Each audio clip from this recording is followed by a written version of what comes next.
السلام علیکم دوستانو، زه الیاس نگار یم او تاسو ګورئ نگار ټي وي. دوستانو، دنیا کې داسې خلک شته یو ناممکن کام هغه ممکن کوي. دا خبره صحیح ده، خو دې شاته د هغو کلونو محنت وي. نن ویډیو کې هغه خطرناک سټنټس په باره کې معلومات درکوم، کوم سټنټس کې چې د مرګ څه شک نه وي. د کومو کسانو په باره کې چې زه معلومات درکوم د دنیا په لحاظ سره انعام هم اخیسته دی. او که تاسو د دنیا خطرناک سټنټس په باره کې معلومات کوئ نو دا ویډیو وکسئ. او که تاسو دغه ویډیو خوښه شوه نو لایک یې ضرور کړئ. اوس راځو ویډیو طرف ته.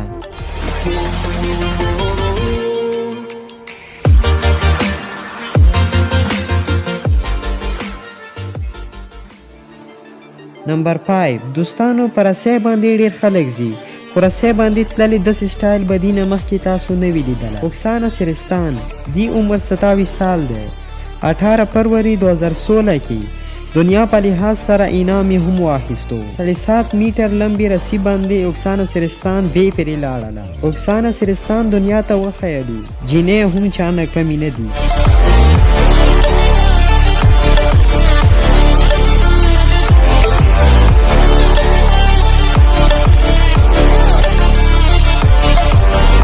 نمبر 4.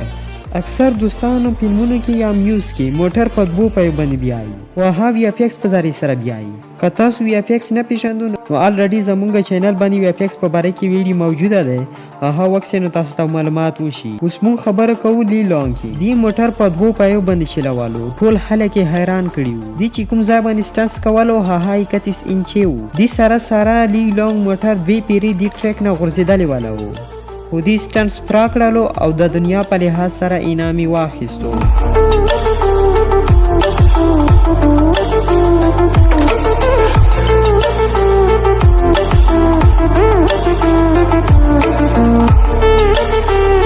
نمبر 3. اولګا لیاسچوک. اولګا گینیز ورلد ریکارډ شو په دوران یو الګ ایکټ پرفارم کړلو. دې انډوانې دومره تیز سپیډ سره متوالي موږ غونتې عام انساني په چکو باندې هم نشي متوالی. اولګا لیاسچوک ورلد ریکارډ متوالي کې کامیاب شوه او دې ته د دنیا په لحاظ سره انعام هم میلاو شو.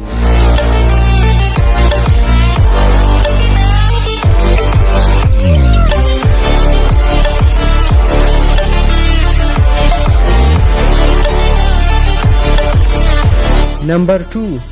روان لیانګ مینګ. دا هغه شخص ته د دې انټروډکشن ضرورت نشته دی او دې شخص 6,40,000 مدمکیا په خپل بدن باندې کینولې وي او دې مدمکیا وزن 64 کیلوګرام وو. او دغه مدمکیا انسان بدن باندې 40 نه زیاتې کینی نو انسان مړ کوي. خو بیا هم روان لیانګ مینګ ورلد ریکارډ کېږدول او انعام یې حاصل کړو.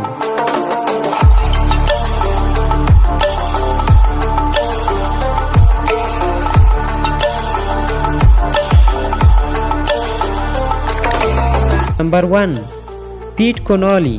سکیټ بورډ به ډېر خلک پیژني ځکه چې نن سبا مشروم ښځې بوډا هر کس سره موبایل موجود دی. پیټ کونالي سکیټ بورډ 146 سپیډ کې بوتلو. عام طور پر موټرسایکل هم دومره تیز سپیډ سره چوک نه بیایي، خو پیټ کونالي سکیټ بورډ 146 سپیډ کې بوتلو. پیټ کونالي سکیټ بورډ کې ورلد ریکارډ هم کېږدولو او دې ته دنیا په لحاظ سره انعام هم میلاو شو.